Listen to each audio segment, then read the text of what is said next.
Hey everyone, it's FinalRound and my name is Jordan and I have 6 picks for you guys for Wednesday. It's a pretty big slate, so let's hop right into it. You'll see images that come up on the screen. Those will be from a data app called Outlier. There'll be a link in the description for a 7-day free trial if you'd like to try it out. So first pick, jumping right into it, I like Paulo Beno up against the Hawks. The Hawks are not good against power forward position.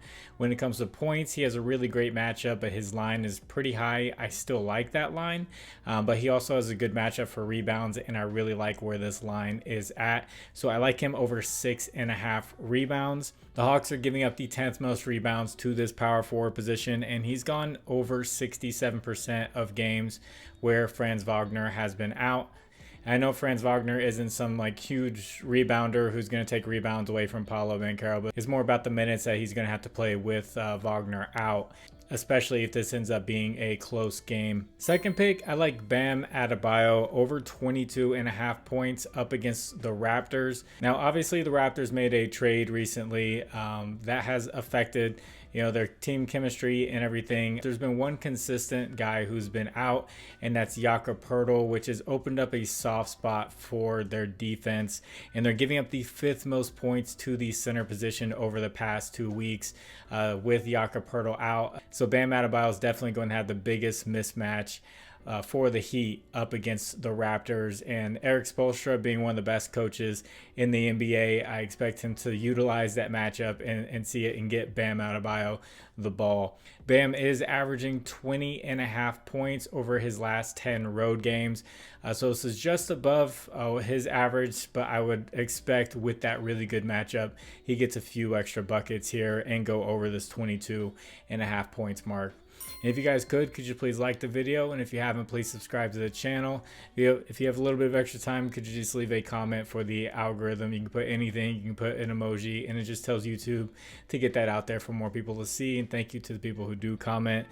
Next pick is going to be Colin Sexton, the young bull, over 19.5 points. He has been on fire lately. He's gone over in 4 straight and 8 out of the last 9 home games. And he's going up against the Warriors, who are giving up the 8th most points to the shooting guard position over the past month, and he's been shooting 60% over the last 5 games. So a lot of high percentage shots, a lot of confidence for Colin Sexton. I like him to get 20 plus points against the Warriors. And sticking with the Warriors on the other side, we took this at 4.5 last time he played. Steph Curry over 5.5 assists. Chris Paul is still out. He's still passing the ball really well. I know Draymond Green is there, and Draymond Green is a facilitator, but they're bringing him off the bench since he's been out so long. It's probably going to take a while for him to get back into the starting lineup, if he ever gets back into the starting lineup. But still, Steph Curry is looking for his teammates, and he's finding them. The Jazz are giving up the 5th most assists to the point guard position. So he has the matchup and he has the history. Going over 6 out of the last 7 games with Chris Paul out. So I like Steph Curry here. In 5th place can be Trey Jones of the Spurs, under 6.5 assists.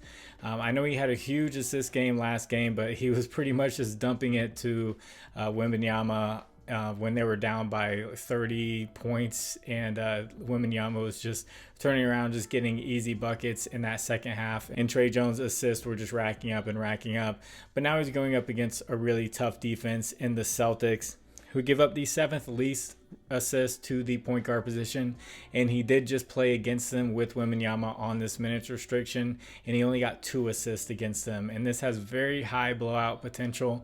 The Boston Celtics are playing at home, and the Spurs have a lot of soft spots for the Celtics to score quick and to score easily, and Trey Jones has gone under this in 77% of games this year, so I definitely like the under. Even if it's a competitive game, I still like the under, just due to Boston's really tough defense, and they're not the Atlanta Hawks. And before I get into this last pick, I want to shout out my partners, Underdog Fantasy, Sleeper, ParlayPlay, and ChalkBoard. Use promo code FinalRound11 on any of these. They'll match your first deposit up to $100, and Sleeper does it up to $500. So there will be links in the description that will take you straight there with the promo code. And thank you to the people who use those. And this last pick is going to be Jaylen Duren, over 15.5 points plus assist. Yes, I'm staying away from his rebounds. He's gone over this mark in in 4 out of 4 games with Cade Cunningham out. He's been scoring a lot more with Cade Cunningham out. And the Timberwolves, you think they'd be really tough against the center, which they are tough against rebounds for the center position. But over the past month, they're giving up the 11th most points to the center position and the 5th most assists to the center position, which you only add 2 assists to Duren's points line, and he's been getting a lot more than 2 assists over the last 4 games with Cade Cunningham out. So the only fear here is that it ends up being a blowout and he goes under this mark. But they dropped this line by a lot. It was 17.5 for just his points last game up against the Wizards, and now it's down to 13.5 points, and then you add in the assist, which he's been getting. So with the line bumped down and the Timberwolves not playing too great against the center position, I like Jaylen Duren to go over this. So if you'd like to discuss lines further, I have a Discord. The link is in the description. There's conversation going on about all kinds of sports there. So it's free. You can just hop on in there. And also, I don't charge for any picks. If you do well with it and you feel like giving back, I have a Cash App and Venmo in the description, and you can donate back to the channel. And thank you to the people who do donate. And I know last video I gave a couple of plays where the props were out, and then I gave some matchups because the props were not out, and it was Jaylen Duren. He had an amazing game due to his matchup, and then Lauri Markkanen had an amazing game due to his matchup, and I didn't have the props out. I think people got upset that I didn't put in the prop up, even though I didn't know the number. I am going to be filming at nighttime because I work a day job. I'm not like other people who, either wake up, at like 4 in the morning and film, even though they still don't have many lines then. And then there's people who don't work a job and they try to do this for a living. I don't do that. So I'm trying to film these the night before. So if I don't have a line and I see a really good matchup, I'm going to just put the matchup there, and I'm going to tell you how the player's been playing, and you do what you want with that information.